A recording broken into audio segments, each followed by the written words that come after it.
तहसीन पूनावाला, मैं आपसे समझना चाहता हूं, क्या केरल सरकार ने, अग्निजय जी रुक जाइए एक मिनट, क्या केरल सरकार ने सुप्रीम कोर्ट के फैसले की, जो उन्होंने कहा था कि जीने का अधिकार सर्वोपरि है, धार्मिक अधिकार उसके बाद में, क्या केरल सरकार ने सुप्रीम कोर्ट के उस ऑर्डर की अवहेलना नहीं की है साफ साफ पिछले दरवाजे से लॉकडाउन खोल के?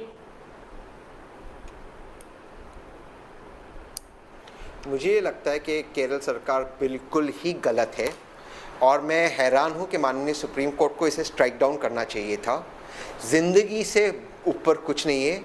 मैं आपके शो पे कह रहा हूँ, माननीय प्रधानमंत्री जी गलत थे जो उन्होंने किया इलेक्शन रैलीज।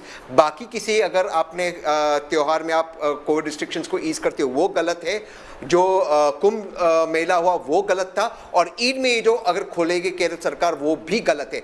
आपको ज़िंदगी सबसे ज़्यादा ज़रूरी है और जान है तो जहान है। ये गलत है, केरल सरकार को अब भी सुधरना चाहिए, ये नहीं करना चाहिए। आर्टिकल 21 सबसे महत्वपूर्ण है।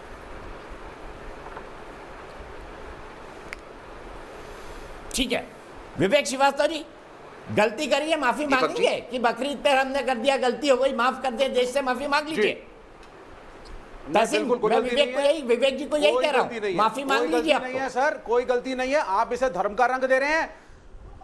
नहीं, आप इसको धर्म का रंग दे रहे हैं। मैं इसे धर्म का रंग नहीं मानता। हम धर्म को मानते ही नहीं है, हम मानवता को मानते हैं। अगर किसी इकोनॉमिक एक्टिविटी से कंट्रोल तरीके से कोई बेनिफिट हो रहा है, उसमें कोई बुराई नहीं है। बहुत ही छोटी सी आबादी है वहां पे और बहुत ही छोटी सी शॉपिंग है वो 3 दिन के लिए, वो भी कंट्रोल तरीके से। बार बार मैं इस बात को आपको कह रहा हूं ना सर, तो उस चीज में अगर आपको आप बार बार उसको मुसलमान एंगल दे रहे हैं तो मैं बोल देता हूं भैया, रक्षाबंधन भी अगर होगा, अगर छोटी आबादी है, कंट्रोल तरीके से है, तो रक्षाबंधन में भी आप कर सकते हैं। दीपक भाई 30 सेकंड। हाँ बिल्कुल, अगर कंट्रोल है। अच्छा, भाई it all depends on density of population. Competition थोड़ी ना कोई। ये धर्म को नहीं मानते, सर्व धर्म एक समान, ये धर्म को नहीं मानते, लेकिन एक ही धर्म का तुष्टीकरण, एक ही मजहब का तुष्टीकरण करते क्यों? क्या है इसके पीछे?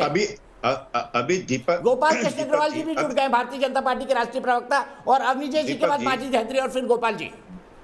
दीपक जी, ये जो लगातार कह रहे हैं कि हमें किसी धर्म से मतलब नहीं, उसके बावजूद अभी क्या कहा इन्होंने कि दिवाली पर पटाखों से प्रदूषण फैलता, बकरीद में तो कोई पोल्यूशन नहीं फैलता, प्रदूषण नहीं फैलता। उनको बकरे काटे जाने पर, और हैरत की बात है कि अभी पेटा वाले भी सामने नहीं आते। कभी नाग पंचमी पे आ जाएंगे कि नागों को दूध मत पिलाओ, इससे नाग बीमार हो जाते हैं, उनकी जान को खतरा होता है। बाकी तमाम त्योहारों पर आ जाएंगे, लेकिन बकरीद पर कोई ना पेटा वाला आता है। और विवेक श्रीवास्तव का तो खैर कोई ये कहते हैं कि धर्म नहीं, वाकई दीन ईमान नहीं है इनका, कोई धर्म नहीं है इनका, कोई वाकई धर्म नहीं है। बकरीद पे भी नहीं जाते और हम कामाख्या मंदिर भी नहीं जाते हैं। आप सुन लीजिए, कामाख्या मंदिर में बलि चढ़ती है, कामाख्या मंदिर में बलि चढ़ती है, हम कुछ नहीं कहते। हम कहते हैं दीदी आप दे रहे हैं, आपका अपना फंक्शन है। कामाख्या मंदिर में बोलो, मैंने बोलिए कामाख्या मंदिर पे आप। इन्होंने कहा कि मैं भारत के संविधान माता के इतने शक्तिपीठ है जहाँ पे बलि चढ़ती है, वो हिंदू का कस्टम है, कस्टम को चैलेंज नहीं किया जाता, चाहे हिंदुओं का या मुसलमान का हो। तो आज RSS कह रहा है कि कामाख्या देवी के मंदिर में बलि देना गलत है।